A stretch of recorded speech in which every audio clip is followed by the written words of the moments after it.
Il y a des gens qui meurent sans découvrir les possibilités qu'ils avaient. Il y a des gens qui meurent sans savoir dans la vie tout ce qu'ils auraient pu faire de beau, car ils préfèrent être pessimistes, car ils préfèrent dire que cela ne fonctionnera pas, je ne concevrai pas, je ne peux pas, je ne peux pas. Il se peut que vous ne puissiez pas autant que l'autre, cela n'a pas d'importance. Ce qui compte, c'est que vous preniez soin du peu que vous pouvez. Et c'est ce qui nous multiplie.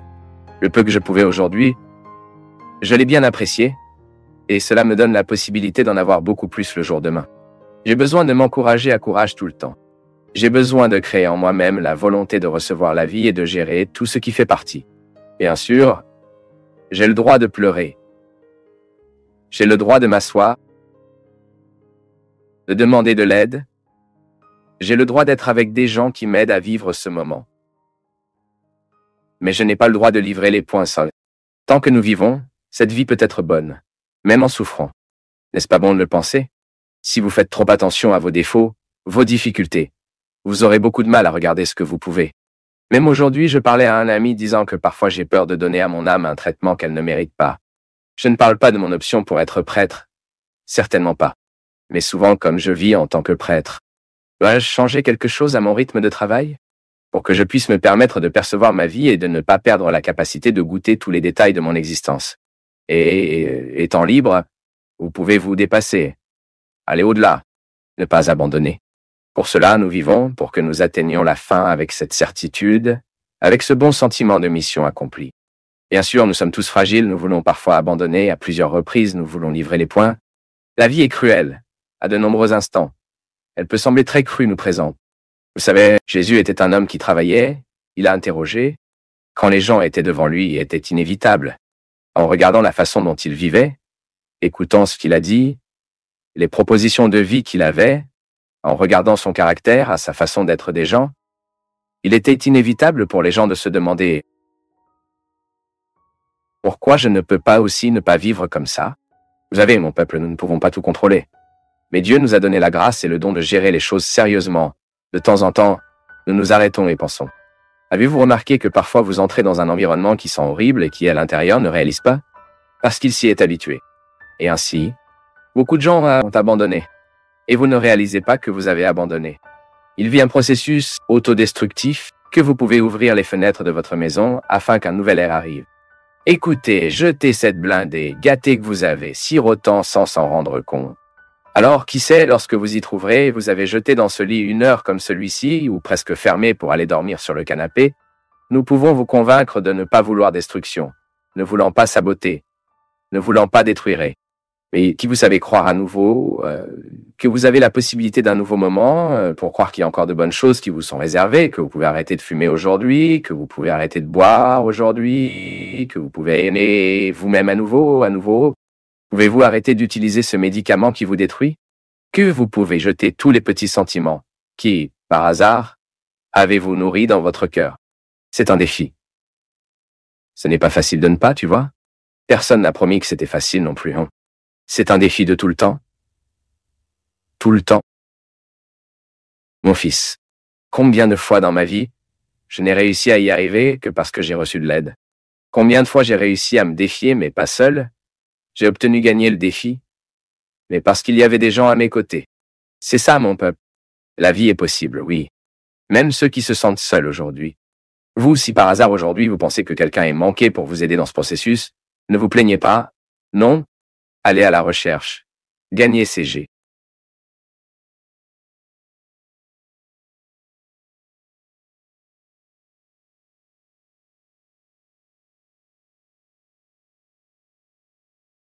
Il est incroyable de voir comment, parfois, notre vie ne nous suffit pas. La réalité ne suffit pas. Tout nous étouffe. Tout a le pouvoir d'atrophier nos espoirs. C'est comme si nous ne sommes pas en mesure de nous résoudre avec la vie que nous avons. Et puis, nous commençons à vouloir inventer les autres. Au fait, l'art est, non? L'artiste est une personne hautement formée à la création de mondes parallèles. Parce que l'artiste, il crée un monde parallèle où son monde ne suffit pas, ne lui suffit pas. Et alors vous pouvez dire, mais je suis pas un artiste, d'accord? Et vous avez le même besoin. Mais vous ne pouvez pas créer un monde. Vous visitez les mondes créés par d'autres, qui avaient une sensibilité plus nette que la vôtre que la mienne. C'est pourquoi nous utilisons l'arté. Tout le temps, nous recherchons en quelque sorte un élément de la vie, dans le monde créé, qui nous aide à supporter le moment présent. Certaines personnes l'aiment à partir de drogue, j'ai même écrit à ce sujet. J'ai écrit, c'est parce qu'il ne soutient pas le poids de la réalité que nous nous réfugions temporairement dans ce qui nous fait les oublier. Certains s'enivrent, d'autres de la drogue, certains tombent amoureux. Quelques-uns priment en B. Je choisis de me blottir avec les livres, la foi, la musique et les amis. Et au fond, nous avons tous un petit siège de conte de fées de cette vie parfaite. Nous avons tous soif pour un pour toujours. Et parce que nous avons le siège de Félise pour toujours, nous entendons ceci, mon ami a dit. Comme il est difficile de faire face à la réalité que croire que l'autre peut nous donner le bonheur est une erreur. Oui, le nôtre, notre enchantement avec le conte de fées nous met du point de vue d'un amour souvent romancé, ce qui nous pousse à croire que nous trouverons tout le bonheur, tous les délices à quelqu'un. Nous pourrons trouver le bonheur dans quelqu'un d'autre. Cette personne viendra à nos vies et nous inondera de sens, de raison. Bien sûr, les autres nous apportent toujours de bonnes choses ou non. Ils peuvent apporter des choses désagréables. Le fait est que chaque fois que nous avons un rendez-vous avec quelqu'un qui provoque cet enchantement en nous, nous créons en quelque sorte une attente que nous serons plus heureux, parce que cette personne est arrivée. Mais pas toujours. Et mon ami a raison.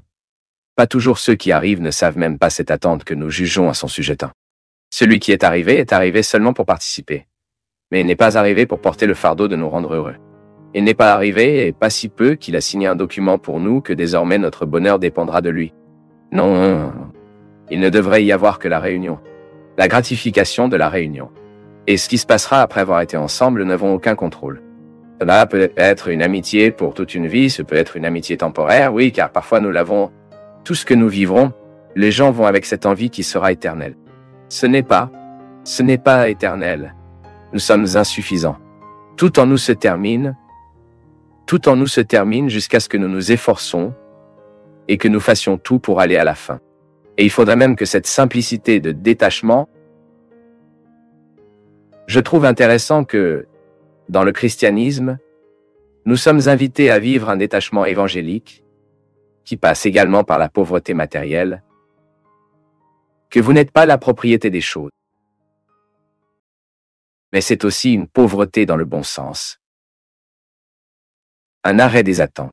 L'autre vient à ma vie, mais je ne veux pas juger toutes les attentes qu'il me rendra heureux, qu'il sera cela. Non. Comme je l'ai dit, nous avons toujours la forme parfaite dans notre tête, nos idéalisations. Nous avons donc juste noué une amitié, et nous pensons déjà que cette amitié sera pour une vie. Mais ce n'est pas le cas. Il y a des gens qui traversent nos vies pour remplir une mission. Ils ne doivent pas rester. Ils ne sont pas allés rester. Ce n'est pas qu'ils passent en sachant qu'ils ne le seront pas. Le résultat même des événements nous montrera qui est venu rester et qui est venu juste pour remplir cette fonction. Vous êtes-vous déjà demandé si vous deviez rester dans la vie de tout le monde que vous avez vécu? Vous n'auriez pas le temps? Vous ne seriez même pas honnête dans l'administration de ces amitiés. Il y a donc des gens qui sont proches depuis un certain temps. Nous intensifions cette coexistence. Beaucoup se produit. Soudain, l'été arrive. Nous ne pouvons pas l'adapter. Nous ne pouvons pas prendre du recul dans l'éducation que nous avons déjà reçue un jour, pour savoir comment respecter un espace, même un territoire sacré. Parfois je vois la façon dont nous entrons dans les églises, le manque de respect est si grand. Car il n'y a pas de différence entre là et ici. Je prends de nombreux pèlerins à travers le monde. C'est la première chose que je leur dis au premier moment de notre pèlerinage. Les gars réalisent le caractère sacré de chaque endroit. N'internez pas à l'intérieur de l'église de la même manière que vous entrez sur le marché.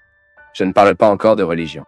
Je parle de valeurs, de vertus, d'éducation, qui est la base, qui est le premier instrumental de cette vie intérieure qui nous qualifiera de personne.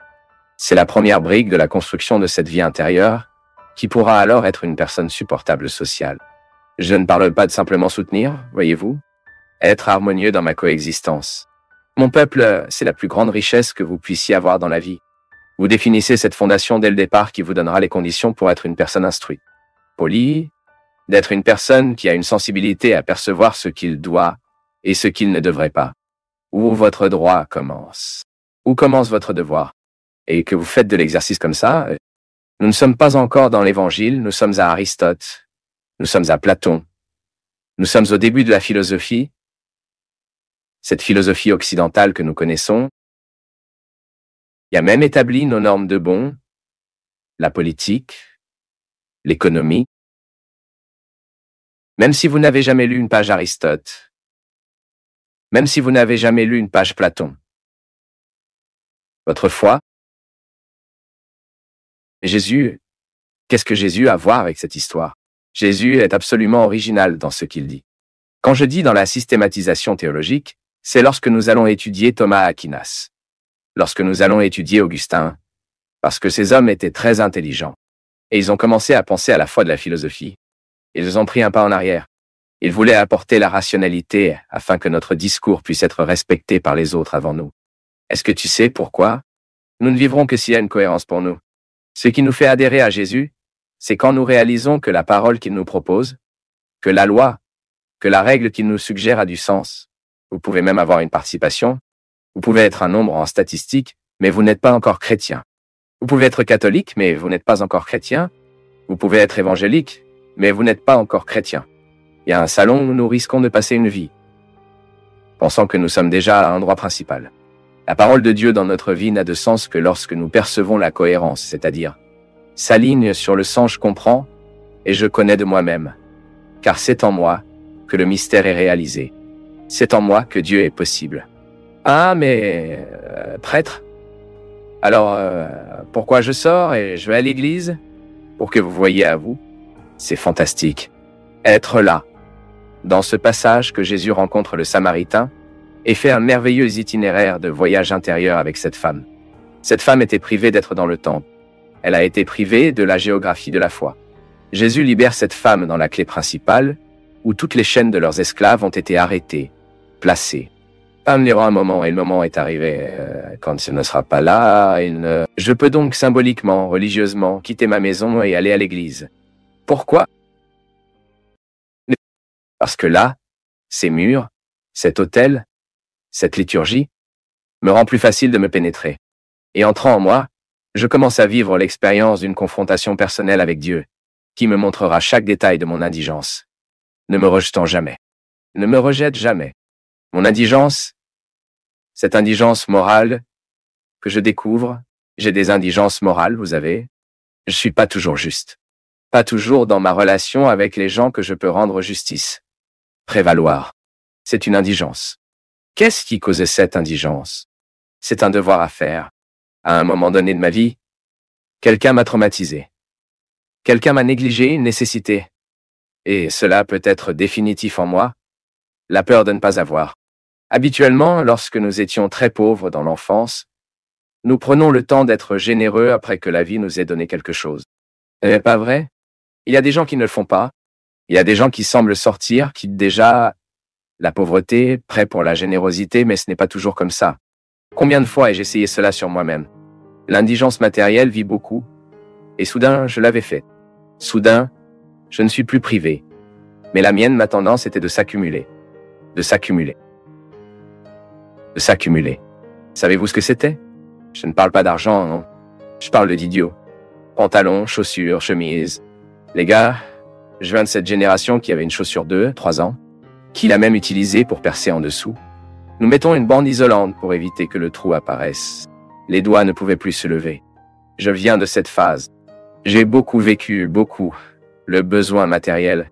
Et je me suis identifié exactement sur moi-même lorsque ce besoin d'un jour a commencé à déterminer l'adulte qui ne manquait plus. Regardez quelle relation intéressante. Malade. Un enfant dans le besoin qui n'a pas encore été guéri en moi, dictant ma façon d'être aujourd'hui. Eh bien, mais je n'ai plus besoin de m'accumuler, je l'ai fait. Pourquoi suis-je encore dans le besoin de m'accumuler? Parce que je ne suis pas libre de ne pas avoir eu. Je ne suis pas encore guéri. Oh, mais ce sont les autres qui m'attachent. Non, tout esclavage, il est établi, et dans notre conscience. Il n'est pas sorti que les autres nous asservent. Je peux même avoir tous les stimuli de l'esclavage qui me vient pour les autres. Je dis toujours cela, selon le cercle des amitiés que vous avez, la qualité de vie des personnes qui vous influencent, si ce sont des gens libres, il est naturel que vous vouliez l'être aussi. Mais s'ils sont tous liés à leur esclavage social, or il est très probable que vous répétez un comportement sans même problématisant. L'indigence morale. Ce n'est pas le dépassement de l'indigence morale, et non la procédure, tout comme le dépassement de l'indigence physique. Contrôlez, disons, parce que les indigents physiques, nous saurons toute notre vie. Votre corps reste limité. Votre peau est toujours sans être placée au soleil. Excusez-moi, c'est aussi le soleil, non? Au feu, mais il est administré. Vous avez assimilé cette indigence. Vous savez très bien que vous ne pouvez pas sauter d'un bâtiment à 10 étages. Votre corps n'est pas préparé pour cela. Maintenant, je demande, pourquoi ne vivons-nous pas les mêmes soins avec l'indigence morale? Pourquoi n'avons-nous pas le même environnement de protection que nous avons pour l'indigence physique?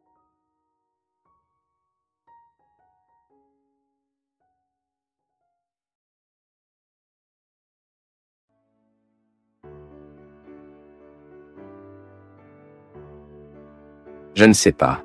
Je ne pleure pas avec elle. Je ne ris pas avec elle. Je ne passe pas mes journées à côté d'elle. De quel droit dois-je arriver et dire quoi que ce soit? Non, pour l'amour de Dieu, nous devons changer cela en nous. Parce que beaucoup de gens quitteront l'Église de toute façon. Beaucoup de gens mourront à l'avance. Beaucoup de gens tomberont malades à cause de nous. Chaque fois que nous avons opté pour le putain de mot, chaque fois que nous options pour l'email sans compromis avec la vérité, nous le causons. Nous causons ces dégâts. Je ne crois pas que c'est ce que Dieu veut de nous. L'autre jour, il a demandé comme ça, chaque jour, nous devons demander à Dieu ce que le Seigneur gagne avec moi. Belle ça, n'est-ce pas? Qu'est-ce que Dieu gagne de vous? Qu'est-ce que Dieu gagne avec moi? Qu'est-ce que Dieu gagne de vous? Et s'il y a une chose qui doit être différente en nous et notre tolérance avec les gens, notre capacité à faire face aux différences, sans que nous ayons besoin de juger les gens. Personne ne mérite d'être essayé. Personne ne mérite d'être calomnieux. Personne ne mérite d'être la cible de notre envie. Vous qui envisagez et avez cette tendance à détruire les autres, pensez-y à pourquoi? Qu'est-ce que vous en avez? Satisfaction de savoir que l'autre est détruit? Cela ne s'améliore pas du tout que tu essaies. Au lieu de vouloir détruire l'autre, vous voulez vous construire. Père Fabio, je ne voudrais pas être identifié. Identifié par gentillesse, seulement ma douleur. Je vis à l'intérieur de Sao Paulo. Je suis journaliste et spécialiste de la communication. Et j'ai commencé à avoir une vie dans l'église il y a environ 2 ans, lorsque j'ai rencontré son travail. Regardez, le programme de direction spirituelle a été une expérience qui m'a fait non seulement changer ma vie, mais cela m'a également propulsé de travailler volontairement dans l'église. La communauté où je vais, Père, est la même où ma mère a toujours fréquenté. Je n'ai jamais participé à quoi que ce soit auparavant. Et cela n'a été confirmé. Père, ce qui m'arrive, c'est qu'avant tout ce que Dieu a fait dans mon cœur, je voulais intégrer l'église avec le spécifique de ma profession. J'ai cherché le prêtre de la paroisse, proposé d'aider dans la pastorale de la communication. Après tout, c'est ce que je peux faire. Et Dieu merci, je suis très compétent dans ma région. Tout a très bien commencé. J'ai été bien accueilli par le prêtre, certains membres de la communauté, et en un peu plus de 6 mois, nous avons battu son plein avec le nouveau travail. J'ai eu des gens de ma région qui n'ont pas non plus participé et qui nous a rejoints. Ensemble, nous avons créé, avec la communauté, un journal paroissial. Nous augmentons le système sonore de l'église et même le système audiovisuel que nous avons installé au sein de l'église. Nos initiatives ne se sont pas arrêtées là. Compte tenu de la nouvelle, un groupe était enthousiaste à l'idée de créer un groupe de théâtre. Et dans la messe des jeunes, il y avait toujours quelque chose de plus préparé par eux. Pendant 1 an et 2 mois, je n'ai pas pensé à autre chose. J'étais très content de tout ce qui se passait. Pouvoir apporter ma compétence au service de Dieu me réalisa profondément. Tout allait très bien, jusqu'au jour où le prêtre m'a appelé et m'a dit que je devrais quitter la pastorale. Il a dit qu'il avait reçu de nombreuses plaintes parce que j'avais provoqué beaucoup de jalousie chez les gens qui étaient avec lui depuis longtemps pour l'église. Père, je ne pouvais pas croire ce que j'ai entendu. Je lui ai demandé de m'expliquer un peu plus ce qu'il m'a dit, et c'est alors qu'il m'a présenté une pléthore d'emails anonymes qui disaient des choses terribles sur moi. Accusations, mensonges, absurdités quant à ma conduite. Père Fabio, j'avoue que je ne suis pas saint. Je me bats pour l'être, mais je ne le suis pas encore. Mais je peux correspondre à tout ce qui est le plus sacré de cette vie. Que rien de ces emails disaient n'était vrai. Je suis désolé, Père. Je me sens trahi. Moi qui a toujours travaillé dans des médias compétitifs, où la règle est de le vaincre l'adversaire, j'avoue que je n'avais pas encore vécu autant de mal que j'ai été confronté dans cette situation. L'église, qui était l'endroit où je pensais me terminer, était précisément le lieu de ma plus grande déception, ma plus grande blessure. Excusez-moi, Père Fabio, mais j'avais besoin de vous le dire. Vous étiez responsable de ma conversion et motivé par vos paroles. Je voulais faire de mon mieux. Ne vous inquiétez pas, je n'abandonne pas Jésus, mais je me retire de l'église.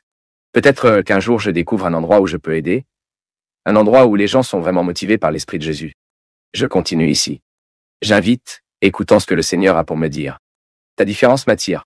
J'ai peur que le Seigneur ne survive pas non plus dans l'église. Prudent. Il y a des chrétiens qui sont plus dangereux que de nombreux athées. Je l'ai essayé dans ma chair. Et je ne veux pas que le Seigneur l'essaye aussi. Mon père, j'avoue que je n'avais lu que le début. Ouais, je ne peux pas dire le nom, non? Je répondrai à l'email plus tard. Maintenant, j'étais comme ça, j'avoue que j'ai été repoussé. Désolé, les gars, je ne fais pas. Maintenant, d'un autre côté, cette expression est très difficile, non? Il y a des chrétiens qui sont pires, plus dangereux que de nombreux athées. Mon peuple, l'une des choses les plus difficiles auxquelles je suis confronté dans le contexte religieux, c'est quand nous annulions un bouclier pour nous protéger, et aussi un bouclier pour nos assauts.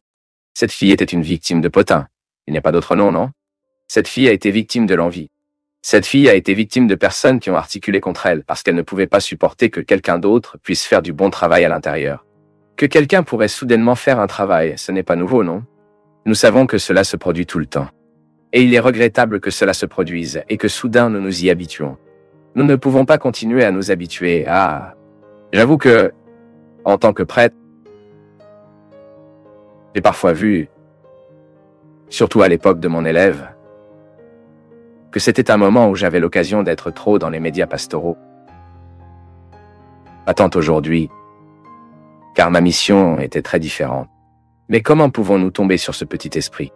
Comment tombons-nous sur des gens qui disent qu'ils sont de Dieu, mais qui sont capables de certaines choses, certaines attitudes, qui ne sont certainement pas chrétiennes? C'est drôle, elle a parlé là-bas, elle m'a beaucoup fait réfléchir parce que vous savez, plus la vie publique d'un homme est grande, plus le nombre de personnes qu'ils aiment, plus ils détestent les gens. C'est drôle, par exemple, je suis prêtre, j'ai environ 6 ans que je suis plus dans les médias, que j'apparais plus, donc j'ai multiplié le nombre de personnes qui m'aiment et je multiplie aussi le nombre de personnes qui détestent moi. Mais drôle, cette fille m'a fait penser à quelque chose que je ne l'avais jamais identifié. Les emails grossiers, les emails qui font parfois attention, font attention à mon sacerdoce. Parfois les gars, je reçois des emails de personnes qui appellent mon sacerdoce en question.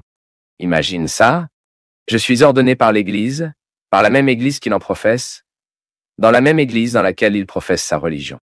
Parfois, les emails font attention à mon intégrité. Faites attention contre moi, je n'ai jamais reçu d'affront d'un athée vrai. Je n'ai jamais reçu.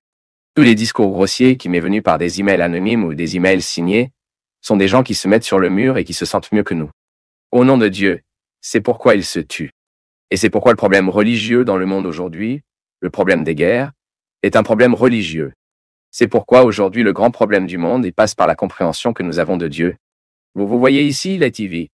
Et s'avère être un danger pour le reste du monde en raison de la façon dont ils comprennent le sacré. Maintenant, je continue de penser et mon envie, le sentiment le plus mesquin que nous puissions avoir dans la vie est l'envie. Il n'y a rien de plus destructeur, mon peuple, en nous que lorsque vous envoyez l'autre. Lorsque vous voulez être l'autre. Parce que l'envie est ça. Vous ne pouvez pas supporter le succès de l'autre. Vous ne pouvez pas supporter la capacité de l'autre. Ensuite, vous faites tout pour détruire l'autre, car vous avez cette illusion. Cela détruisant l'autre, vous résolvez votre infériorité. Mais il résout jusqu'à ce que vous en trouviez un autre qui est meilleur que vous. Résoudre jusqu'à ce que vous découvrez plus qu'il y a une personne qui a mieux cette compétence que la vôtre. Ensuite, vous allez aussi détruire l'autre. Voyez comment l'envie est diabolique? Nous qui travaillons dans l'église, par exemple, quand je vois un prêtre compétent, qui est-ce le premier sentiment qui me vient? Nous devons être honnêtes. C'est peut-être que le premier sentiment qui nous arrive soit l'envie. Je voulais être comme ce prêtre, mais je n'ai pas les mêmes compétences que lui. Puis je parle de mal de lui. Ensuite, je dis qu'il n'est pas bon, que cette façon n'est pas juste, qu'il est ça.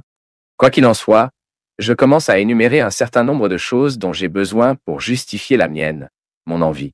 Je commence donc à créer un groupe pour être contre lui aussi. Combien de fois dans la vie avons-nous découvert? Avons-nous vécu cela? Combien d'amis mes prêtres que j'ai vus massacrer au sein de leur congrégation à cause de l'envie des autres? Combien de personnes ne pouvaient pas survivre parce qu'elles étaient victimes de calomnie? Elles ont été victimes d'envie. Et parfois, les gens, le sentiment qui crée chez la personne est si solitude qu'il tombe dans la vie. Père a besoin d'avoir des amis, n'est-ce pas? Sinon, il ne peut pas vivre. Ah, mais il a un défaut. Mais tout le monde l'a fait. Et plusieurs fois, ce n'est pas l'autre qui doit changer. C'est un péché. C'est sérieux. Imaginez maintenant, une communauté se réunisse de l'église, nous avons besoin de communication. Nous avons besoin d'une communication bien perdue, nous avons besoin d'une liturgie bien en forme, et soudain, quand il y a quelqu'un à l'intérieur de la communauté qui a une capacité légèrement meilleure que la nôtre, nous fermons et nous commençons à créer de l'intrigue par l'amour de Dieu. Où est l'esprit chrétien? Si nous nous sentons motivés à détruire l'autre parce que nous ne pouvons pas supporter que l'autre est meilleur que nous, pour l'amour de Dieu, c'est diabolique. Et nous le faisons au nom de Dieu. Et nous le faisons encore avec un visage saint. Et nous avons signé ces emails encore avec... non, pour l'amour de Dieu, assez de cette hypocrisie. Nous n'avons pas le droit de faire, dans notre malheur, dans nos frustrations, nos armes pour détruire les gens qui ne sont pas comme nous. Parce que qu'est-ce que les gens compétents là-bas, en donnant leur vie pour l'évangile? Qu'est-ce qu'un prêtre, les gars? Aujourd'hui, à l'intérieur de Mato Grosso, à l'intérieur de Maranhão, partant, voyageant d'immenses distances pour célébrer une messe à une communauté qui a parfois... Je dois me réjouir de cela, sachant qu'il y a des prêtres beaucoup plus compétents que moi, avec un esprit missionnaire beaucoup plus grand que le mien, que ma vie est trop facile près de la leur, qu'à la campagne aujourd'hui, combien de prêtres regardent ce programme? Dieu merci, je sais que j'ai la participation de nombreux prêtres. Je sais, mon frère, combien vous souffrez plusieurs fois sur votre peau. À quelle fréquence vous êtes victime d'envie? Des personnes qui n'acceptent pas que vous puissiez le faire. Mais je sais aussi que moi, que vous, pointez souvent des armes vers ces gens aussi. Moi, mon peuple, parfois nous perdons de la patience, mais je peux, du fond du cœur, je peux ouvrir ma boîte de messagerie et je peux vous laisser voir tous les emails. Je ne me souviens pas qu'à un moment donné de ma vie, j'ai perdu mon temps d'écrire un email pour attaquer quelqu'un. Parler de mal de quelqu'un. Est-ce que tu sais pourquoi? Je ne veux pas cette conviction pour moi. Tu ne veux pas toi aussi, non? Il y a tellement de beau à envoyer, il y a tellement de choses. Si vous ne pouvez pas contribuer les uns aux autres, je reste dehors. Si vous n'avez rien à ajouter, soyez exclus. Nous ferions mieux de rester à l'écart que d'entrer dans le cercle et d'être condamnés. Faites attention à cette circulation sanguine, vous savez. Ne prenez pas le dessus sur votre front. Le sang des innocents, parfois. Combien de personnes vivent le martyre des potins parce que nous avons créé l'histoire? Combien de personnes vivent des nuits et des nuits sans sommeil, en détresse avec les mensonges qu'ils inventent, avec les menaces qu'ils créent? Car nous avons créé du temps pour ça. Parfois, nous avons pris du temps de nos vies pour que nous nous asseyions devant l'ordinateur et rédiger un email non affecté. Pourquoi? Blesser une personne que vous ne connaissez même pas? Pour accuser une réalité que vous ne connaissez même pas? Comme c'est le cas de cette fille. Mon Dieu pense qu'il y avait plusieurs personnes, a-t-elle dit. Ce n'était pas un email. Il y en avait plusieurs sourds. Soudain s'éteint l'esprit de porc qui a à l'intérieur, qui subit les autres et motive. Allons-nous jeter cette personne d'ici? Pour l'amour de Dieu, mon peuple. N'est-ce pas chrétien? Si j'ai quelque chose à être en désaccord avec quelqu'un, je sais comment discuter de ce que je ne suis pas d'accord. Mais des idées des gens, c'est intéressant, non? Il y a un écrivain qui dit que les gens intelligents discutent des idées. Les gens ignorants discutent des gens. Combien de fois avons-nous perdu notre temps à parler des gens? J'ai tout le droit de ne pas être d'accord avec le contenu du très prédicateur, mais je n'ai pas le droit de mettre la nature de ce prédicateur dans le discours. Cela n'a pas. Dites ce que je ne sais pas. Je peux même dire, regardez que la prédication est fragile, cette personne a besoin d'étudier un peu plus, cette personne doit travailler un peu plus dans la qualité du contenu de son évangélisation. J'ai le droit de lui dire de parler à des gens intéressés afin qu'ils puissent arriver. Maintenant, je n'ai pas le droit de parler d'elle sans la connaître. Est-ce si injuste? Dire que...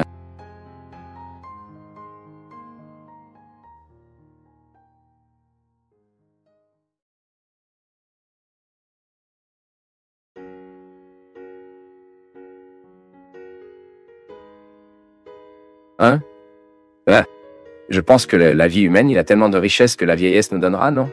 Bien sûr, vieillissant beau, vieillissant avec dignité. Je ne suis pas contre, non. Je suis contre l'exagération, non? Les faces plastifiées qu'il retire jusqu'à ce que le droit de démontrer qu'il est heureux, non? Parfois la personne a le même visage dans toutes les situations. Souris-tu? Non, je pleure. Ça ne ressemble pas. C'est là, Père Fabio, bonne nuit. Mon mari m'a trompé il y a 19 ans. Nous sommes revenus, mais je ne lui ai plus jamais confiance. Et je pense que c'était... il y a quelques jours, je vis un enfer. J'ai entendu votre message sur le pardon, l'amour, les défauts. Il s'est terminé avec ma vie. Nous sommes ensemble depuis 26 ans. Aujourd'hui, j'ai 40 ans. Et j'ai l'impression d'avoir perdu toute ma vie avec lui. Comment pardonner? Ma fille, le pardon est... Chaque fois que je décide de pardonner, je décide intelligemment de mon bien-être. J'oppose. Bien sûr, mon pardon a des répercussions sur la vie de ceux que je pardonne, mais le premier à bénéficier des gestes est moi. Maintenant, le mariage n'est pas magique, les gars. Vivre marié n'est pas une blague. Cela nécessite une administration quotidienne, un renouvellement quotidien de la fidélité, nécessite tous les problèmes entourant leur vie sur la table. Et comme vous l'avez dit vous-même, cette méfiance que vous avez nourrie toute votre vie n'est pas bonne, juste, car la méfiance pas. Il n'évite pas la trahison, parfois même des accélérations. Parce que c'est pourquoi c'est si intéressant que nous pardonnons vraiment. Vous n'avez peut-être pas pardonné à ce moment que vous aviez besoin de pardonner, et donc votre relation avec lui était si lourde, si difficile qu'il y avait à nouveau une autre personne dans cette histoire. Maintenant, ce n'est peut-être pas le cas. C'est que parfois, à certains moments de notre vie, nous ne pouvons même pas atteindre le résultat de la question que nous posons. Parfois, nous ne pouvons pas enquêter pourquoi, et nous ne devons que le faire. Et maintenant, comment vais-je gérer ce moment de ma vie? Une chose est juste. Vous ne pouvez pas perdre la volonté de vivre maintenant car vous devrez gérer un nouveau moment de trahison. Il y a autre chose. Si vous aimez cet homme, s'il est important pour vous, malgré tout ce qu'il a manqué, ne vous découragez pas. Mais vous pouvez être sûr que si vous ne ressentez pas de confiance, il n'y a pas de cautionnement possible. Vous serez à jamais méfiant parce qu'un jour il y a eu une trahison. Car un jour il y a eu un moment où il ne vous était pas fidèle, et cela passe par la relation. Cela passe par la capacité du couple à rétablir le lien qui était autrefois rompu. C'est vrai? Je parle d'une situation que je n'ai pas vécue sur la peau. Cela peut être très théorique pour vous, mais une chose est certaine. Lorsque le pardon se produit vraiment, il devient beaucoup plus silencieux de recommencer. S'il n'y a pas de pardon, l'expérience de redémarrage est toujours plus difficile. J'espère que tu as sagesse pour gérer ce moment. Parce que nous, même si vous n'avez pas vécu la trahison dans le mariage, mais tout le temps nous devons gérer le fait que nous ne sommes pas fidèles comme nous aimerions l'être. Nous plaçons beaucoup d'espoir dans tant de réalité et cela ne se produit pas comme nous nous attendions. Et vous devez vous réconcilier avec la vie. La vie n'est pas comme ça que tu as rêvé. Mais cela ne sert à rien de se plaindre, elle ne changera pas ce que vous vous plaignez. Soit vous vous réconciliez avec elle, soit vous manquez l'occasion de goûter ce qu'elle a à vous offrir. C'est intéressant, non?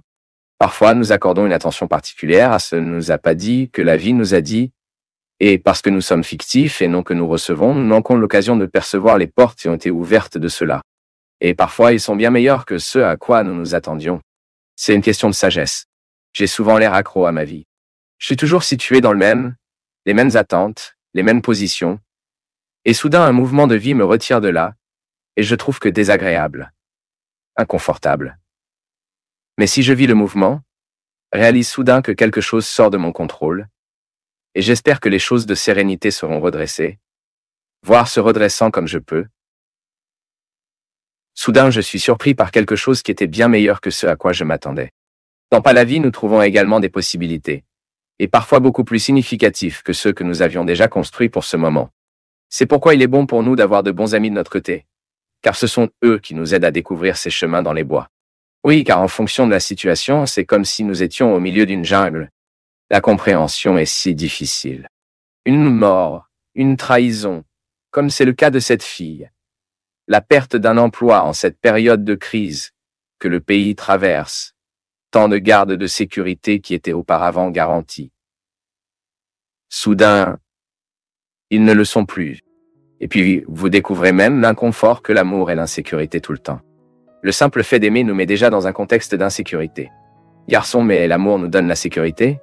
Il donne, mais à l'intérieur, c'est une pure insécurité. Peur de perdre, craindre de partir, craignant que cela ne se produise pas comme vous vous y attendez. Ainsi, au milieu de toute cette jungle, nous devons entendre, faire beaucoup de silence, nous faire attention. Et ne vous attendez pas à ce que Dieu apporte un message de l'extérieur, voyez-vous? C'est à l'intérieur qu'il parle. La voix de Dieu n'est pas une voix qui vient de l'extérieur.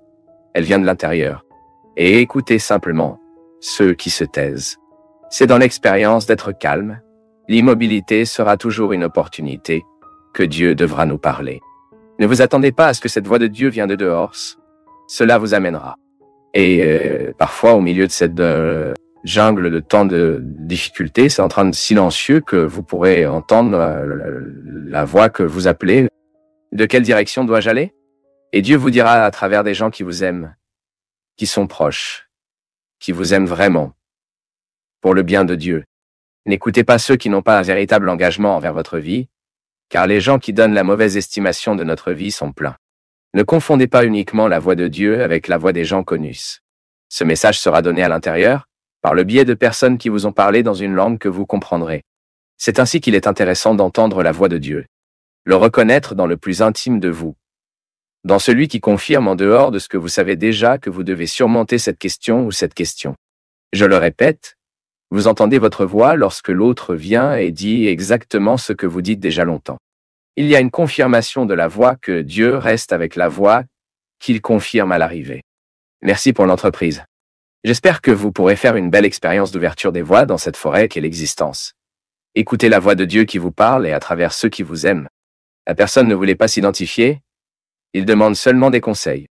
Père, j'avais 4 enfants. Il y avait 4 césariens. Et je ne me sens pas bien esthétiquement.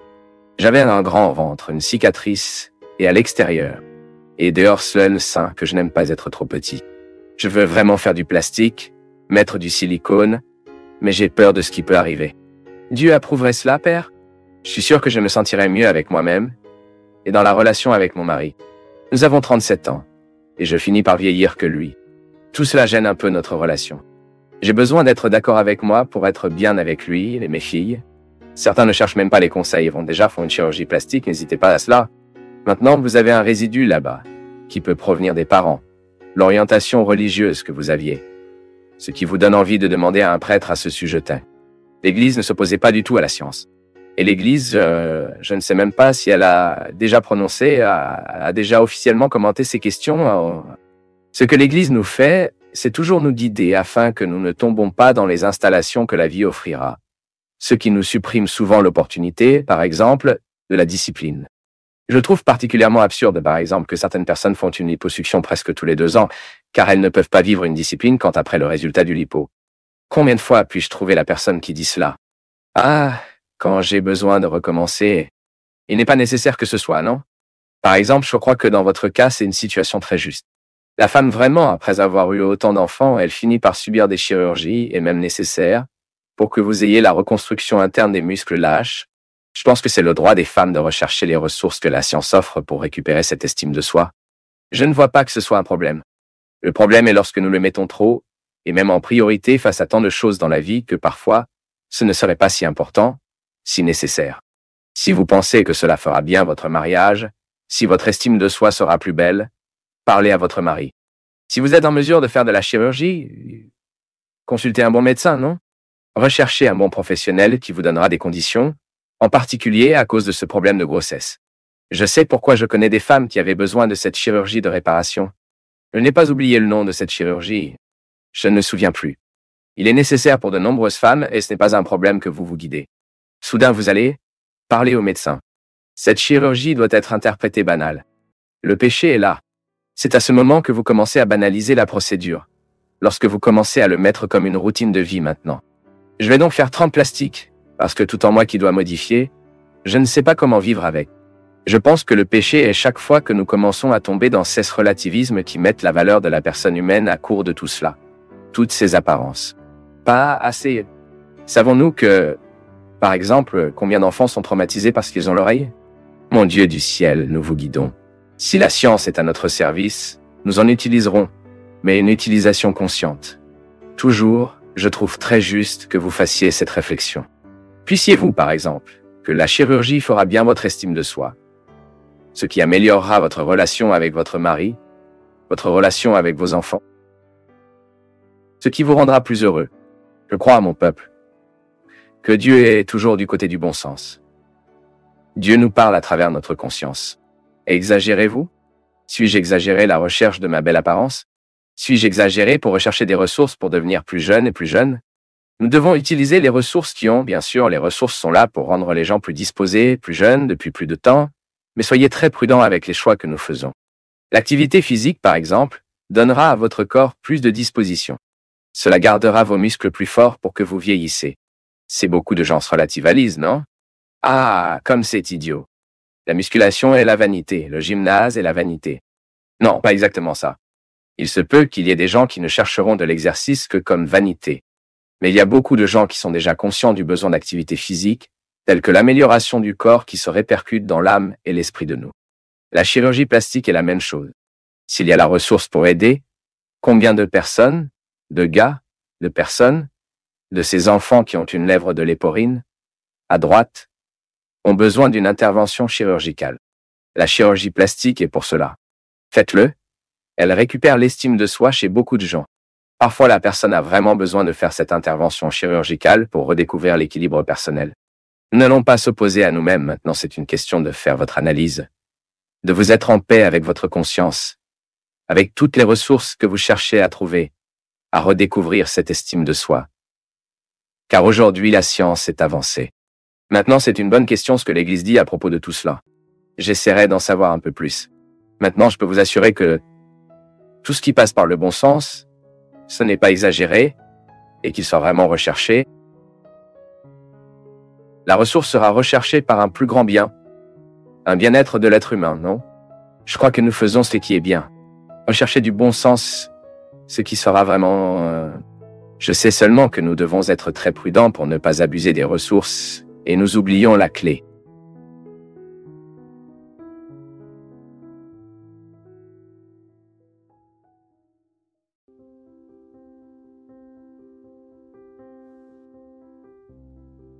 J'ai entendu beaucoup de gens poser cette question ici. Certains peuvent sembler idiots, mais c'est un conflit pour beaucoup de gens. Père, une personne lorsqu'il demande l'intercession d'un saint pour sauver la vie d'une personne chère, et en retour, il promet de se consacrer entièrement à la vie religieuse en tant que religieuse. Mais la grâce a été atteinte, et elle n'est pas devenue religieuse. Et après un certain temps, il s'est marié, a eu des enfants, n'a pas réalisé ce qu'il a promis à ce moment de difficulté, et aujourd'hui, elle se rend compte que rien ne fonctionne sur sa vie. Je demande, Père, tout ce qui se passe mal, cette frustration, est-ce parce qu'elle n'a pas tenu la promesse faite? J'espère que vous pourrez me donner une réponse à cette question. Les gars, tout d'abord, nous retirerons du contexte de notre vie religieuse, cette vision mercantiliste des promesses. Je trouve cela très cruel lorsque nous mettons Dieu dans un piège comme celui-ci. Tout d'abord, quelles promesses nous allons faire? Quelles promesses devons-nous faire à Dieu chaque jour? C'est que notre christianisme est de plus en plus pur, que nous sommes exempts d'excès et que nous sommes de plus en plus similaires à Jésus. C'est tout ce qui compte. Si vous avez une dévotion au saint, vous n'avez du sens que d'avoir cette dévotion, si c'est pour cette dévotion de vous aider à ressembler davantage à Jésus. Sinon, c'est un excès. Donc, ma fille, les choses tournent mal pour nous lorsque nous ne sommes pas cohérents avec ce que nous choisissons. Si cette fille avait promis d'être religieuse à que Dieu vous fasse une faveur et que Dieu ait fait la faveur et qu'elle n'était pas une religieuse, et nous pensons que maintenant tout va mal dans sa vie parce que Dieu punissait, nous attribuons un défaut très grave à Dieu. Ou nous refusons même le mystère de la rédemption que Dieu nous pardonne toujours. C'est intéressant. Nous ne pouvons pas croire qu'une promesse faite et insatisfaite puisse supprimer la capacité de Dieu à nous pardonner. Laissez-moi même voir son nom ici. Je l'ai trouvé très intéressant. J'ai trouvé un garçon à l'aéroport de Belo Horizon. Il était prêt à monter à bord. George et ma copine Thaïs est catholique et je suis spiritualiste. Et je l'aimerais beaucoup pour comprendre qu'il n'y a pas de différence entre nous deux. Puis j'ai dit, quelle est la différence qui, selon vous, n'existe pas? En parlant religieusement, il était plus clair qu'il y a une différence. Vous êtes une spiritisme, elle est catholique. Vous pourriez bien vivre en harmonie, en respectant la religion de l'autre. Mais vous avez deux postures théologiques très différentes. Que voulez-vous dire, Père? Oui, si vous croyez à la réincarnation, à ce besoin de revenir ici pour purifier les erreurs du passé, vous ne croyez pas en la rédemption que Jésus effectue. C'est pas comme ça? Ce sont deux théologies très différentes. Vous avez le droit d'être un spiricien, vous avez le droit de croire la façon dont vous le croyez, mais on ne peut pas dire que vous êtes catholique aussi. Il doit avoir la capacité de distinguer. Ce sont deux théologies différentes. Puis j'ai commencé à lui expliquer que lorsque Jésus nous sauve, il nous sauve complètement. Rien ne me laisse pour moi de devoir le réparer plus tard. Ce sont donc deux théologies différentes. Je rentre chez moi, je fais ma coexistence de plus en plus saine, mais je dois admettre qu'il y a une différence. Exister, si je ne crois pas que Dieu puisse me pardonner et me laver de tous mes défauts une fois pour toutes, je ne peux pas dire que je suis chrétien catholique, parce que le christianisme catholique, la théologie catholique, dit que Dieu nous a purifiés une fois pour toutes dans votre Fils Jésus. Le mystère de la rédemption nous lave. nous purifie. Donc si je prends une histoire comme celle-ci et que j'essaie de croire que Dieu me punit parce que je n'ai pas tenu une promesse que j'ai faite, je nie la capacité de Dieu à me pardonner. Je nie la rédemption du Christ dans ma vie. Mon Dieu, si moi, par confession, je ne peux pas le réparer avec mon prêtre, avec le représentant légitime du Christ dans l'histoire, une promesse absurde que j'ai faite dans le passé. Ce n'est pas cette liberté que la lettre aux Galates nous dise, mon peuple, de ces pratiques religieuses qui nous lient. Vous qui êtes là avec une forte conscience parce que vous n'avez pas rencontré de promesse. Quelle promesse était-ce? Avez-vous un bon sens dans cette promesse? Si vous aviez promis que vous seriez un bon enfant, vous ne pouvez pas nier cette promesse. Vous devez le prendre jusqu'au bout. Pourquoi? Pourquoi? Parce que c'est un chrétien. Et Dieu vous aidera. Au moment où il vous pardonne lorsque vous faites une erreur, il vous motive, il vous permet d'être un bon fils. Ah, j'ai promis de marcher sur mes genoux 1 kilomètre. Cela fera-t-il une différence dans votre vie? Dans votre conversion? D'accord, si cela fait une différence, si cela interfère avec votre vie, payez la promesse. Maintenant, si vous arrivez à la conclusion que la libération que Jésus a interprétée dans l'histoire touche également ma possibilité de changer, alors au lieu de marcher sur un genou, je marcherai quelques pas vers quelqu'un dont j'ai besoin pour demander pardon. Peut-être que cela a beaucoup plus d'effet sur votre cœur et le cœur de Dieu que de marcher sur vos genoux. Je ne relative pas les promesses. Je veux que vous y pensiez. Ne pensez jamais aux promesses que vous faites dissocier le mystère de la rédemption de Jésus. Parfois, mon peuple, la promesse qui change nos vies est la suivante. Je quitterai l'alcool. J'arrêterai de boire pour que ma famille soit plus heureuse. Je quitterai la dépendance que j'ai. Pour l'amour que j'ai à ma mère souffre tellement à cause de mes drogues. Cette promesse que je fais, et cela plaît au cœur de Dieu. Ah, je serai plus charitable. Je vais prendre une partie de mon salaire chaque mois et je vais aider une institution. Ah, cette promesse est bonne. Cela fait la différence dans le monde. Ah, je vais prier 1 million de notre Père. Prudent! Ce million de notre Père n'a peut-être aucun lien avec son salut. Cela peut provenir de la bouche. Ce peut être juste une répétition. Nous devons donc promettre des gestes de reposturat, de renouvellement qui interfèrent avec notre caractère, qui modifient notre façon d'être. Pour le mieux, bien sûr. J'admire San Francisco. Je te donne un exemple. Alors San Francisco, en regardant son humilité, en pensant à la façon dont cet homme a pu défier les structures de son temps, comment cet homme a pu se détacher des richesses, j'ai un exemple humain de quelqu'un qui était comme moi, chair et os, et qui a atteint une vertu qui la sanctifiait. Prêt, a mis fin au rôle de Saint François dans ma vie. Je reconnais tout ce qu'il me fait. Il est mon exemple de chrétien. Je peux même demander son intercession. San Francisco, rendez-moi humble en ce moment. Rendez-moi plus détaché. Mais il ne peut faire cela dans sa vie que par le Christ. C'est le Christ qui nous sauve. Nous ne pouvons pas retirer Saint François de la grâce du Christ. Parce qu'il n'était que saint, parce qu'il imitait Jésus. Vous avez donc même le droit de dire que vous voulez avoir un cœur franciscain. Mais tu n'oublies pas d'avoir un cœur franciscain et d'avoir le cœur chrétien dans cette radicalité. Jésus était le pauvre Jésus était simple, que Jésus était humble. Ainsi, tout ce Saint François a apporté sa vie et a vécu radicalement. D'accord? C'est le premier aspect du problème. Comment puis-je croire l'intercession des saints? Ainsi, je crois que nous sommes tous rassemblés. Que nous avons déjà participé à la communion des saints. Certaines personnes ont déjà été reconnues par l'Église comme des hommes et des femmes qui ont radicalement conduit une vertu à une condition maximale, vivaient avec grande volonté de cette vertu, et ont été sanctifiés par cela. Mais il l'a sanctifié. Homs, c'est l'action de l'Esprit qui nous amène à Christ, qui nous sauve, qui nous libère. Nous ne pouvons donc pas séparer les saints du mystère du Christ, sinon nous vivons un paganisme. Il a vu? Vous avez le droit d'avoir votre admiration aux saints, d'avoir votre dévouement, de faire votre neuvaine. Tant que vous n'oubliez pas que tout cela n'a de sens que si nous sommes liés christologiquement. Vient ensuite la question de la promesse. D'accord? C'est une pratique que beaucoup de nos parents, nos grands-parents, nos proches ont fait.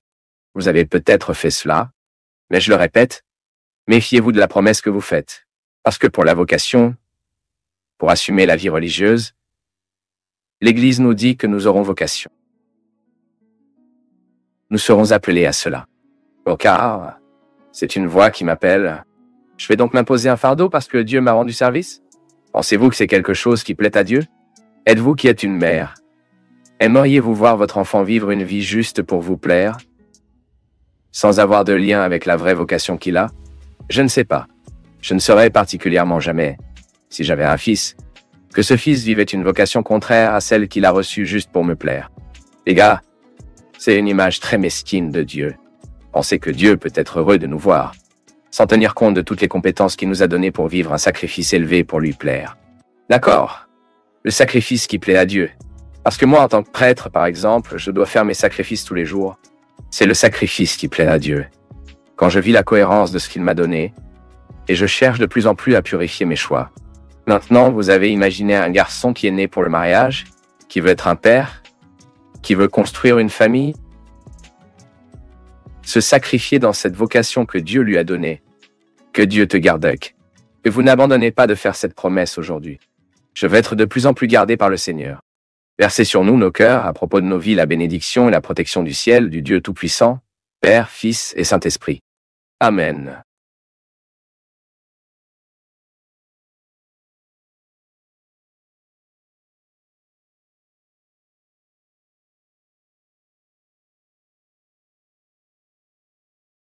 Père Fabio, j'ai senti que ma vie est marquée par la souffrance.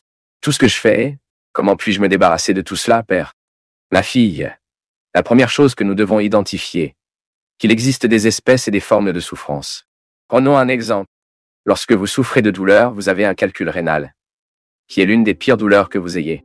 Si vous avez un calcul rénal, vous avez un béton et de vraies souffrances. C'est votre corps qui souffre. Et puis vous dirigez après toutes les ressources de la médecine pour soulager le corps que vous souffrez. Soit dit en passant, c'est pour ressentir de la douleur. Ce doit être pour nous une raison d'aller chez le médecin. Ne prenez jamais l'analgésie. Parfois, nous résolvons la douleur avec l'analgésie. Autrement dit, le corps vous montre que quelque chose ne va pas. Et il est bon que nous ressentons la douleur, car la douleur est la manifestation de ce qui ne va pas bien. Au moment où la douleur se manifeste, nous avons une sorte de souffrance. Et puis nous souffrons jusqu'au moment où la douleur est rassasiée, elle est saturée. Souvent, avec la médecine, on a souvent besoin d'une intervention chirurgicale. Les douleurs musculaires, par exemple, un massage disparaît. La souffrance disparaît. Mais d'après ce que je réalise, votre souffrance est plus que cela. Il n'est pas situé, il ne peut pas être radiographié, il ne peut pas être détecté dans le test sanguin. C'est souvent. Et voici l'autre type de souffrance. La pensée. La genèse de la souffrance psychologique est ce que nous pensons. Vous pouvez observer. Combien de fois avez-vous souffert pour ce que vous pensiez? La pensée est la source de toute douleur. Psychologique et souvent, vous avez l'idée d'atteindre votre corps à cause de la force qu'il a. Si vous avez de l'anxiété, vous ferez un discours et vous pensez à la peur que ce discours vous apporte. Et vous permettez à cette peur de vous dominer. C'est-à-dire que vous avez nourri la pensée « j'ai peur ». Vous nourrissez la peur par votre pensée. Vous commencez à avoir des douleurs à l'estomac, n'est-ce pas? Vous commencez à avoir des douleurs aux jambes. Vous commencez à avoir des maux de dos parce que vous vous sentez tendu. Vous attirez toute votre attention sur votre cou. Quoi qu'il en soit, la pensée a frappé votre corps. Souvent, ce qui nous arrive, c'est cela. Vous pouvez voir que la plupart des souffrances que nous avons, elles sont le résultat de nos pensées. Découvrez si ce que vous nourrissez aujourd'hui dans votre réflexion, si cela vous réjouit, ou si cela vous soutient, si cela vous invalide, et vous saurez si vous souffrez plus tard ou non. Parce que ce que nous choisissons de penser aujourd'hui est si décisif à notre sujet, il est tellement déterminé que nous finissons par devenir ce que nous pensons. C'est ça, ici c'est la commande, mon peuple. Si vous vous réveillez demain en croyant que vous êtes incapable, que vous ne réalisez rien, la pensée est si grave, elle est si décisive à notre sujet que ce que nous choisissons de penser est ce que nous serons, bien sûr, par conséquent. Je pense même, et le dis plusieurs fois, nous sommes trop occupés à ce que les autres pensent de nous. Vous avez peut-être passé beaucoup de temps dans votre vie à vous inquiéter de ce que les autres pensaient de vous. Vous avez généré des souffrances. Parce que vous avez occupé votre réflexion à ce que les autres pensent de vous, même si ce n'est pas vrai. Vous mettez votre réflexion sur les potins que l'autre a fait. Vous avez commencé à souffrir pour quelque chose qui n'est même pas vrai. L'autre potin de vous, vous êtes devenu occupé ce que l'autre a dit, et y a juste pensé. Pourquoi a-t-il dit cela? Mais il n'avait pas le droit d'avoir parlé. Voir? Vous souffrez. Qu'est-ce que vous pour résoudre le mal de la racine? C'est comme ça que vous retirez la pierre rénale. Ne ferais-je pas attention à cette pensée? À quoi a-t-elle dit? Pourquoi est-ce ce qu'elle a dit, n'est-ce pas? Je ne suis pas ce qu'elle dit. Ensuite, vous éliminez la puissance de ce commentaire à votre sujet. Vous purifiez votre réflexion. Bien sûr, vous arrêtez de souffrir pour ce que vous faisiez souffrir. Vous occupez votre esprit dans une bonne chose. Vous vous souviendrez de ce que vous savez bien sur vous. Ensuite, vous neutralisez la puissance de ce mauvais commentaire. Par exemple, lorsque vous faites ce que l'autre pense de vous, vous oubliez généralement ce que vous savez de vous. Ce n'est pas ce que l'autre pense de vous qui doit être décisif. C'est ce que vous pensez de vous. Et puis, de nombreuses souffrances naissent de ce que je pense de moi. Si je me retrouve incapable, parce que quelqu'un m'a dit un jour cela et que je nous ai accueillis, si je me retrouve une mauvaise personne, si je me retrouve une personne laide, je ne serai guère en mesure de surmonter cela que moi. Je pensais à moi parce que je nourris cette pensée. Mon peuple, la pensée est notre matrice, le reste est une branche. Et nous, lorsque nous avons cette souffrance psychologique, nous souffrons à cause de ce que nous pensons. Combien de fois les gens viennent vers moi en détresse, souffrant. Père, je suis tellement inquiet. L'autre jour, j'ai assisté à une dame qui était trop inquiète parce que sa fille changeait sa religion. Et elle est venue me dire cela comme si c'était la plus grande souffrance du monde. Et elle a vraiment pleuré, mon peuple. Père, nous étions toujours si catholiques. Ma fille n'avait pas le droit de faire ça. Ma fille s'est transformée en évangélique. Et je lui ai dit, Madame, avez-vous raison de souffrir pour tout ce que vous souffrez? Pour une raison, si votre fille était droguée, si votre fille était coincée, si votre fille avait un cancer, vous auriez vraiment une mauvaise réflexion pour se nourrir et malheureusement, ce serait difficile à prendre. Mais vous souffrez pour une pensée qui n'est pas vraie. Et puis j'ai commencé à lui donner une série de raisons pour lesquelles elle n'aurait pas à souffrir. Et à ce moment-là, cette dame était soulagée jusqu'à son arrivée. Je n'avais pas le droit de souffrir autant pour une question aussi simple. Voyez à quel point il est facile de libérer une personne de la souffrance psychologique? Parce que vous changez de mauvaise pensée par la bonne pensée. Combien de fois avez-vous souffert parce que vous nourrissiez dans votre cerveau une mauvaise réflexion sur les autres? Ce sont des potins égaux.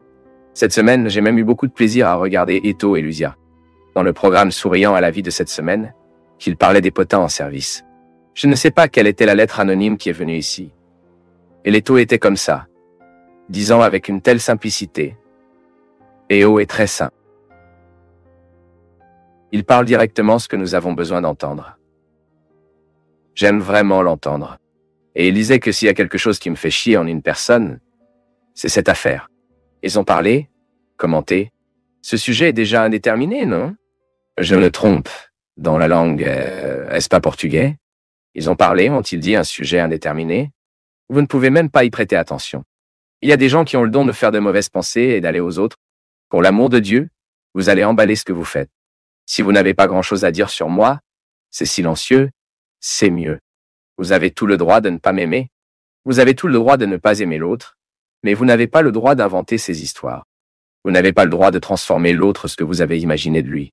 Je dis toujours, mon peuple, que nous qui sommes publics, nous souffrons pour deux raisons. Soit les gens imaginent que nous sommes meilleurs que nous, ou ils imaginent que nous sommes pires que nous ne le sommes déjà. Deux façons. C'est mauvais. Il est mauvais d'être très bien imaginé, mais il est également mauvais d'être très mauvais. Je ne suis pas si mauvais que certains le disent, et je ne suis pas aussi bon non plus que certains parlent. Je veux juste que le droit soit ce que je suis, d'avoir mes limites et de les combattre. Mais maintenant, au moment où l'autre commence à bavarder de vous, cela commence à vous faire un mauvais commentaire.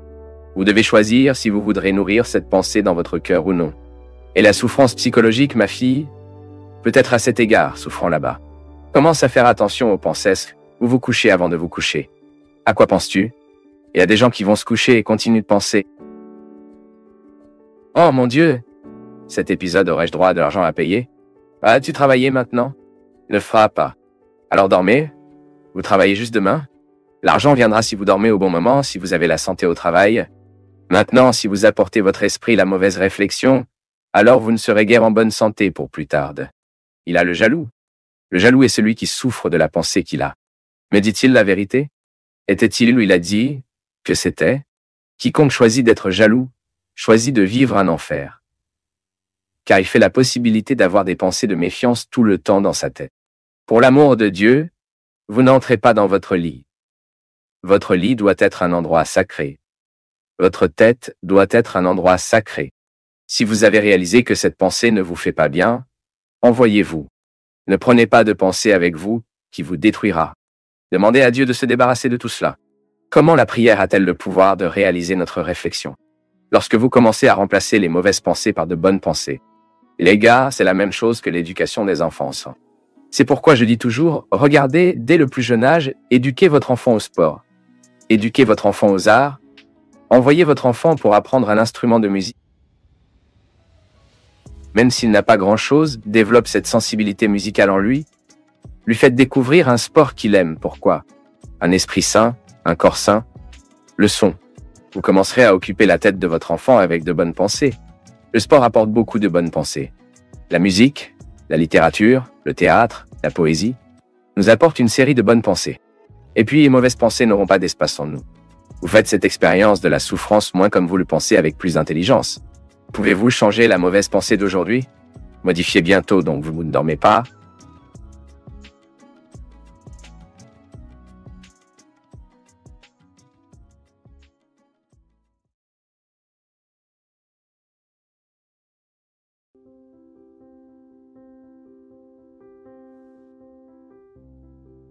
Votre agenda est dit aujourd'hui que je veux le vivre. Et vous avez le droit. Ah, père, mais ce monde dont vous parlez est très illusoire. Nous travaillons beaucoup. Je sais. Je travaille aussi beaucoup. Et j'ai beaucoup repensé ce surmenage. Nous devons créer. Nous n'avons pas besoin d'arrêter de travailler. Sauf si vous le pouvez et le souhaitez et le choisissez. Écoutez, je peux déjà arrêter de travailler. J'ai fait un héritage. Je vais vivre avec moins. Je changerai la structure de ma vie. Je passerai moins. Mais je veux mieux vivre. Et différent. Mais nous créons parce que, parfois, mon peuple, jusqu'au moment où nous devons nous reposer, nous ne passons pas intelligemment. Parfois, nous sommes très mécontents de la façon dont nous choisissons de passer notre journée de repos. À partir de cet appareil qui est très cité ici dans ce livre, cet envahisseur autorisé, cela supprime notre paix dans notre chambre, car nous y allons. C'est donc très... Cette dépendance que nous avons de cet appareil, elle est très récente. Nous mettons en vedette le changement. Quelles sont les maladies qui nous apporteront? Nous sommes la première génération qui vit cela. Nos enfants le sont déjà, mais nous sommes devant eux. Quels sont les déséquilibres physiques et émotionnels qui nous apporteront? Seul le temps nous le dira. Donc, parfois le temps de repos que nous choisissons de passer de la pire façon. Comment interprétez-vous, du point de vue chrétien, la responsabilité d'établir avec cette personne une relation respectable, d'amitié? L'amitié n'est pas au sens de la vie, voyez-vous. C'est pour être amical. Parce que pour nous, chrétiens, nous n'avons pas le droit de traiter l'autre avec la même médaille. La règle italienne n'est pas pour nous, dent pour une dent, un œil pour un œil. Ce n'est pas pour nous. Nous pouvons être blessés parce que l'autre nous a dit de mentir, alors d'accord, il suffit de mettre ce filtre qu'il a dit à mon sujet ne correspond pas à la vérité. Je ne veux pas ça pour moi. Ou si l'autre dit une chose qui correspond à la vérité et vous blesse, vous y faites face comme une opportunité que vous avez eue d'entendre la vérité. Mais n'en soyez pas blessés. Allez à vous-même parce que si nous ne transmettons pas la blessure, cela nourrira, cela grandira, cela nourrira d'autres sentiments défavorables, trop défavorables pour nous. Pourquoi ne conduisons-nous pas ce qui est bon? Pourquoi ne faisons-nous pas ce mot qui met de bonnes choses dans notre esprit et à la place, nous ruminons le mauvais mot que nous avons entendu tout au long de la journée? Toi-même, combien de fois êtes-vous allongé et n'a pas pu arrêter de ruminer ce malheureux mot qui vous a dit dans votre environnement de travail? Cela peut se produire aujourd'hui. Vous êtes extrêmement contrarié par un mot méchant que vous avez entendu ou avec une mauvaise chose que vous avez appris que quelqu'un a fait contre vous. Tu le prends au lit et je ne peux pas, je ne dors même pas parce que ça rumine. Ce putain de mot va et vient, et ne va pas, et ne va pas, provoquant une maladie mentale en nous. Car chaque fois que nous sommes inquiets, que nous ne pouvons pas dormir, parce que la haine habite, nous tombons malades notre esprit que nous avons besoin de guérir la pensée, afin que vous ayez ensuite modifié le sentiment. Oui, le pardon est une décision rationnelle. Vous devez énumérer pour vous quels sont les avantages que vous faites. Parce qu'avant d'atteindre l'autre, le pardon est un avantage que vous appliquez.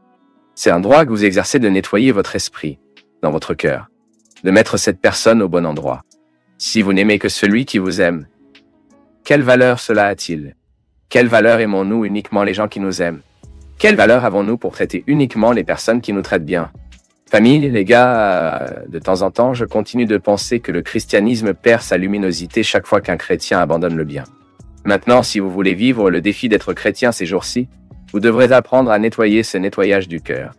Vous devrez apprendre à prendre des mesures vers celui qui vous offense. Vous devrez lui offrir un mot très différent de celui qu'il lui offre habituellement. Il devra avoir une sceptre dans le cœur. Car seulement les doux, Jésus a déjà dit à une autre occasion, atteindra le royaume. Et l'expérience avec ce Dieu miséricordieux, nous parlons beaucoup d'amour ces jours-ci, mais parler de merci est différent. Sortir de la miséricorde, c'est parler de l'engagement. D'un amour qui fonctionne, qui se transforme, qui n'est pas théorique. D'un amour qui entre dans notre histoire, qui entre dans nos vies, ce qui provoque des attitudes, des blessures guérissantes, washing guards, qui fournit une réconciliation. Même les pécheurs aiment ceux qui les aiment. Alors, quel avantage ça a-t-il? Pécheurs nous sommes. Changeons un peu ici ce mot. Même les athées font cela. Ils ne sont pas attachés à ce mot. Vous et moi sommes, à moins que vous ne vouliez plus être chrétien. Ensuite, vous avez le droit de fermer cette Bible et de ne plus jamais toucher le sujet. Qu'est-ce qui nous manque pour que nous ayons le courage de pardonner? De quelle manière devons-nous donner à ce pardon efficace? Commencez à réfléchir aux raisons de la blessure et à identifier qu'ils sont très incohérents. Parfois, ils n'ont aucun moyen de subsistance. Ils sont idiots. Ce sont des menteurs. Mais nous avons même décidé de le garder comme s'ils avaient des fondamentaux. Cela n'a pas. Et si vous avez des bases, alors vous commencez à avoir la capacité de reconnaître que ce qu'il a dit n'était pas ce menteur. Si vous aviez une correspondance avec une vérité, faites face à une correction. Je fais un point de mettre ceci extrait de l'évangile de Luc, parce qu'il est un statut très difficile à comprendre. Et cela peut sembler un dommage, il peut sembler que nous abandonnons le bon sens. Il se peut que nous devenions idiots de le faire. Mais non. En fait, ce revers nous donne une maturité spirituelle, une maturité affective qui nous profitera trop après sa réalisation, car vous attendez moins de l'autre. Nos déceptions ne se produisent pas parce que l'autre nous a offert très peu. C'est parce que nous nous attendons à beaucoup. Nos erreurs sont là. Ils sont souvent là. L'autre a offert ce qu'il pouvait, mais nous nous attendions tellement. Vous verrez qu'il sera beaucoup plus naturel d'aimer et d'être aimé. S'il est dans nos villes, dans notre rue, dans notre quartier, si nous pouvions vivre cette proposition, cette règle d'or que même les athées peuvent observer, quel est le mérite d'aimer qui nous aime? Vous qui êtes habitués à faire face à ceux que vous aimez et que vous aimez, nous le savons déjà. Nous devons apprendre maintenant à traiter avec ceux qui ne nous aiment pas. Nous devons mettre une graine de christianisme parmi nous qui ne nous aimons ça. Traiter avec ceux que nous aimons, nous avons déjà appris un peu. Bien sûr, nous rencontrons toujours des difficultés, car il n'est pas facile de gérer ceux que nous aimons. Nous devons trouver le point d'équilibre entre non et oui, combien nous permettons, combien nous avons nié. Tellement que nous prenons. Combien nous devons laisser un peu insouciants pour voir si l'autre se réveille. C'est un apprentissage constant pour gérer ceux que nous aimons. Mais il est beaucoup plus facile de gérer ceux que nous aimons et pour qui nous sommes aimés. Le défi est pour moi, le défi est pour vous, car j'ai également besoin d'internaliser ce statut. Je veux aussi retourner le mal avec le mal. Je ressens aussi le désir de crier le mot qui attaque celui qui m'a agressé. Mais si nous voulons observer la parole de Jésus, nous devons briser le pouvoir de cette haine en nous.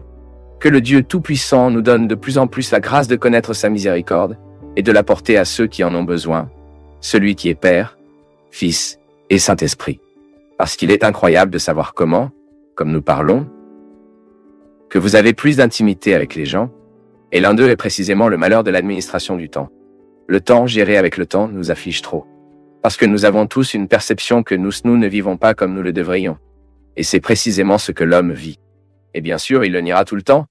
Pour une partie de la conversation, la fille niant tout ce qui pour lui est une vérité, qu'il a construite pour se protéger de la confrontation dont il avait besoin pour vivre. Et la fille déconstruit, lui montrant que ce discours qu'il fait n'est pas d'accord avec les sentiments qui lui viennent à l'esprit. Et c'est intéressant parce que cette déconstruction, c'est un chemin que nous faisons tous aussi. Jusqu'à présent, sur la 4e page, il y a un texte que j'ai préparé pour que celui qui passe par la librairie prenne le livre. Il aura plus ou moins une idée de ce que c'est. Il est vain de chercher une réponse lorsque nous n'avons pas encore posé la bonne question. Le conflit restera infertile s'il ne reçoit pas le bénéfice de la lucidité que seule la confrontation des questions fournit. Une vie qui ne se reflète pas ne peut pas être bien vécue. Le seul reflet de nous peut réorienter la cohérence, annuler les idées fausses et établir le jugement qui nous met face aux dilemmes fondamentaux. Combien cela nous coûte-t-il d'être? Le coût des émotions nous coûte-t-il? Très haut. Sommes-nous satisfaits de ce que nous choisissons de gagner et de perdre? Sommes-nous fidèles à ce que le cœur nous demande? Ne nous précipitons pas pour répondre. Vous devez vivre avec les questions. Les regarder dans vos yeux. Permettre à vos bords inconfortables de trouver des raccords dans l'âme blessée. Il existe des façons que nous ne pouvons pas marcher accompagnés. Et c'est l'un d'eux. Le cela nous amène en nous. Marchez pour le vôtre. Offrez la compassion, ce que vous pouvez fournir le plus noble. C'est sous votre protection aimante que vous constaterez que la vie peut être différente et qu'il n'est jamais trop tard pour réorienter votre histoire. Écoutez ce que vous avez à dire. Collectez avec ce livre entre vos mains. Il y a un itinéraire pour ceux qui ont l'intention de renaître. Acceptez cette invitation. Je n'attends pas à ce que l'autre vous donne ce que vous seul pouvez offrir. Donc, dans ce besoin, qui est très commun à nous tous, mon peuple, ce livre est né avec le désir de refléter celui qui était mon grand conflit au cours des 2 dernières années. Il devait réaliser précisément que je construisais ma vie d'une manière que mon cœur n'était pas là où était mon pas. Parfois, et la langue du cœur est la langue de la conscience. C'est la langue de la fille. La fille qui n'est pas encore contaminée par les mensonges de l'adulte. Parce que nous nous disons trop de mensonges. Nous avons organisé beaucoup d'excuses pour justifier notre mauvaise conduite. Tu le sais? Combien de fois vous êtes-vous surpris à faire une défense de ce qui est indéfendable en vous? Combien de fois avez-vous essayé de défendre à l'autre ce qui ne doit pas être défendu? Parce que vous savez que c'est de cette façon que vous avez supposé vivre, l'excès de tant de choses qui vous élimine parfois le droit de profiter même de ce que la vie vous a déjà donné. Nous retardons, laissons notre joie à un autre jour, notre bonheur. Et ce n'est pas juste. Et pas juste. Il n'est pas juste pour nous de nous justifier et de nous mentir en créant une défense d'une manière d'être qui doit être modifiée de toute urgence, sans crainte de faire une erreur. De promener, nous avons le sentiment que le temps passe et que nous n'extartons pas de nous le mieux que nous pouvons extraire. Parce que nous sommes pressés, nous sommes excessivement fatigués avec des demandes bien au-delà de nos possibilités. Nous n'avons pas le temps de vivre nos émotions comme ils méritent d'être vécues. Nous n'avons pas le temps de vivre le processus de connaissance de soi. Donc nous souffrons sans savoir pourquoi nous souffrons. Nous faisons des erreurs parce que nous ne savons pas pourquoi nous nous trompons et soudain un conflit est établi. Et à un moment du livre, lorsque la fille raconte à l'homme, quand elle réfléchit à l'heure, elle raconte une histoire de José Saramago, le grand écrivain portugais.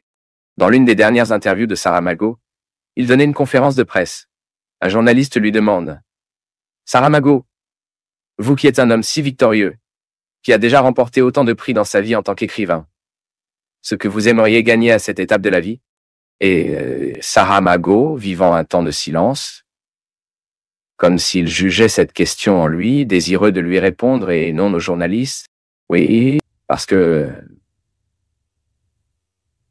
parfois l'autre nous demande mais qui utilise cette réponse et nous. Et comme Saramago était un homme très sage, très introspectif, il a certainement identifié que cette question n'était pas seulement de donner aux journalistes, mais c'était avant tout pour lui.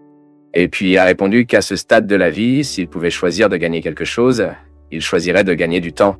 Quand j'ai vu cette interview, mon peuple, voici un documentaire sur sa vie, je me suis demandé à quel point c'était vrai. Comment est-il pénible de regarder notre agenda et nous réalisons que nous n'avons pas de temps. Pour que vous puissiez mettre de la joie à l'ordre du jour, pour que vous planifiez des choses qui vous feront du bien, ce qui ne sera pas seulement réalisé. À quel point c'est spécial et à quel point vous prenez une journée pour vous, en fait, restez avec vous. Comme je vous le disais, cette fois je suis resté au Portugal, je ne suis pas resté avec les autres, ce n'était pas un moment où je me suis mis pour être avec les gens, n'est-ce pas? À tel point que j'ai trouvé très peu de gens. Bien sûr, j'avais ma routine. Il est tombé sur quelqu'un ici et là, mais parlant, pas vivant. Non, c'était mon temps. Je n'avais aucune obligation de quitter ma maison, de rencontrer ceci ou cela. Et quelquefois que cela s'est produit, c'est parce que je le voulais. Pas ici. Dans ma vie quotidienne. Et vous avez aussi certainement de nombreuses obligations à remplir. Mais beaucoup. Et puis vous trouvez soudainement que le luxueux est que vous pouvez regarder l'autre.